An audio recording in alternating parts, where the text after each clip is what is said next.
রসে ভরা। এবার কোন রস? মহাজন বলে গেছে যে আমরা হচ্ছি পঞ্চরসের ভক্ত। তাহলে রসের সৃষ্টি কোথায় গো? আমরা জানি যে আখ থেকে রস হয়। এই আখ থেকে রস হয়, সেই রসকে উনুনের মধ্যে চাপিয়ে যদি ভিয়েন করা যায় তাহলে গুড়ে পরিণত হয়। আর গুড়ে পরিণত হলে তাকে যদি আবার ভিয়েন করা যায় তাহলে চিনিতে পরিণত হয়। আবার যদি চিনিকে ভিয়েন করা যায় তাহলে মিছরিতে পরিণত হয়। আবার মিছরিকে যদি ভিয়েন করা যায় তাহলে হয় আমার ওলা, সেটা মিছরি। হরিবল হরিবল। তো চলুন, তাই মহাজন বলছে ওই আমার নিত্যানন্দ প্রেমে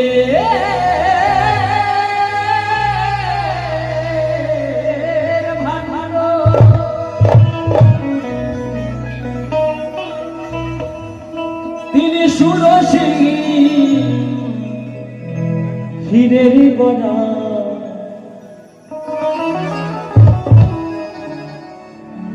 এই গৌর প্রেম নিষ্ঠা চিনির রসে ভরা। আমার নিত্যানন্দ প্রেমের ভালো,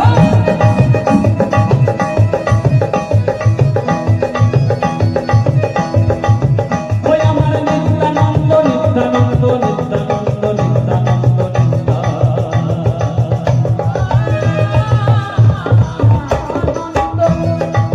ওই আমার নিত্যানন্দ প্রেমের ভাণ্ড, তিনি সুরসী ক্ষীরের গড়া। ওর প্রেম নিষ্ঠা চিনির রস।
কিন্তু বশীভূত না করতে পারলে সেই জায়গায় কিন্তু যাওয়া যাবে না।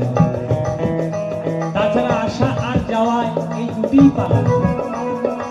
একবার অনাদির আদির কাছে সেই গোবিন্দের কাছে কথা দিয়ে আমরা এই ধরাধামে এসেছি, আর এসে আমার আমার আমার করতে করতে গোনা দিন বয়ে যায়, গায়ের চামড়া ঠেলা হয়ে যায়, দাঁতগুলো পড়ে যায়, গাল টসকে যায়, তাদের হরিনাম দুবার বলার সময় হয় না।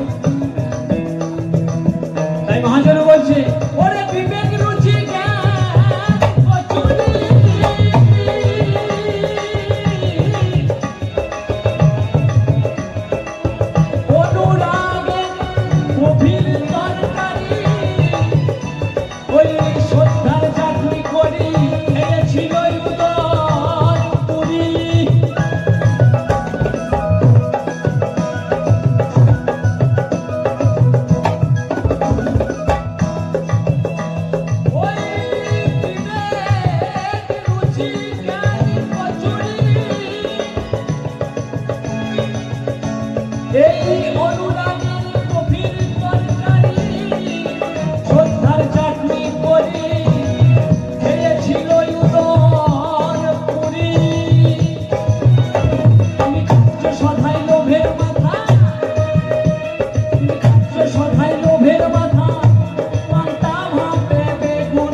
রস করা